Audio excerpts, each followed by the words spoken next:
Joe Catalano with an AM Quincy News update for Thursday, July 23rd.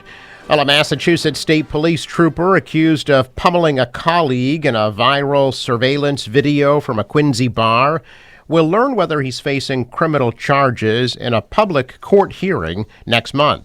The so-called show cause hearings typically allow clerk magistrates to hear evidence behind closed doors.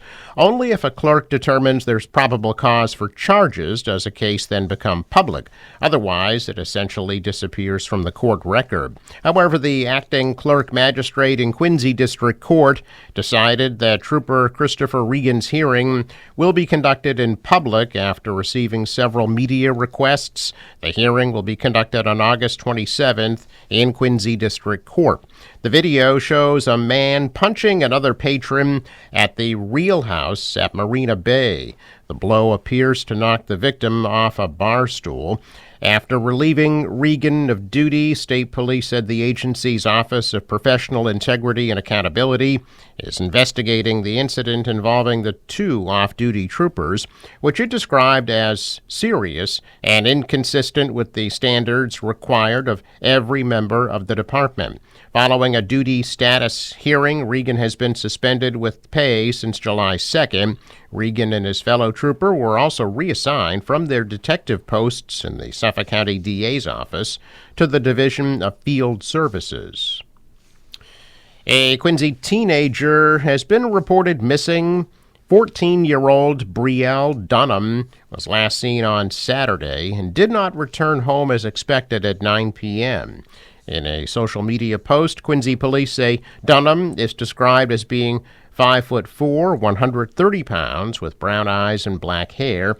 She is known to frequent Hanover, Somerville, Malden, Revere, Charlestown, and Boston. Anyone with information about her location is asked to contact Quincy police. A Hingham resident lost thousands of dollars in a Federal Trade Commission scam last week. According to Hingham police, an 85-year-old man went to the police station on Wednesday and reported he had lost $18,000 in an online scam. The victim told police he received an email from a sender who claimed to be from the Federal Trade Commission and directed him to click on a link in the email. After clicking the link, the victim was asked to fill out information such as his name, address, cell phone number, and other personal information. According to police, the victim then received a phone call from a so-called Federal Trade Commission agent who said the victim needed to settle a debt immediately. The phony agent instructed the victim to wire the $18,000 to a bank account in a person's name in Georgia. The victim went to his bank and did wire the money. While the victim was at the police station, an officer blocked the fake agent's number on the victim's phone so they couldn't call again. However, several minutes later, the victim received more calls from similar numbers with California area codes. The Hingham officer answered, identified himself, and the phony agent immediately hung up. Police are urging residents not to open any unsolicited or unknown emails and to never click on any suspicious links in those emails. Simply delete it or move it to junk. 2 men, including one from Quincy, were arrested and charged in connection with an armed home invasion in Easton early yesterday morning. Police responded to a home on a reported alarm activation. At about midnight, they said a woman and her 3 children were home at the time, and the woman believed she could hear someone inside the rear of the house.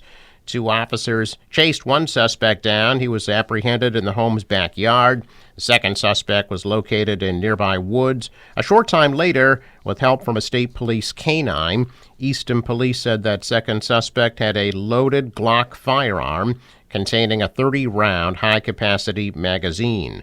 Police said both suspects were masked and wearing rubber gloves at the time of the break-in.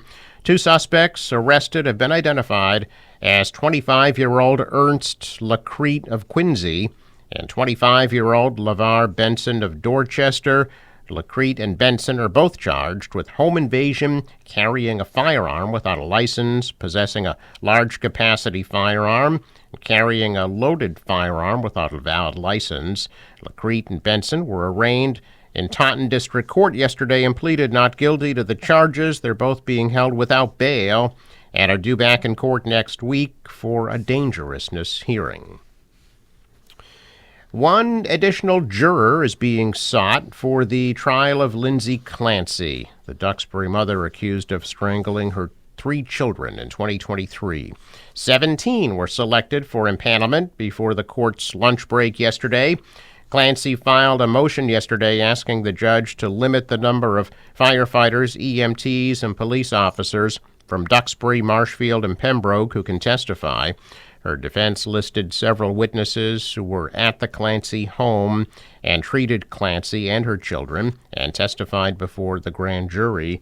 Her defense said that repeated testimony about the same facts would be irreparably prejudicial. Patrick Clancy, Lindsay's husband, also filed a motion seeking to restrict the distribution of evidence related to the children. Judge William Sullivan said the trial is expected to last 6 to 8 weeks. In pretrial hearings, attorneys noted the strain that service in this case could put on jurors.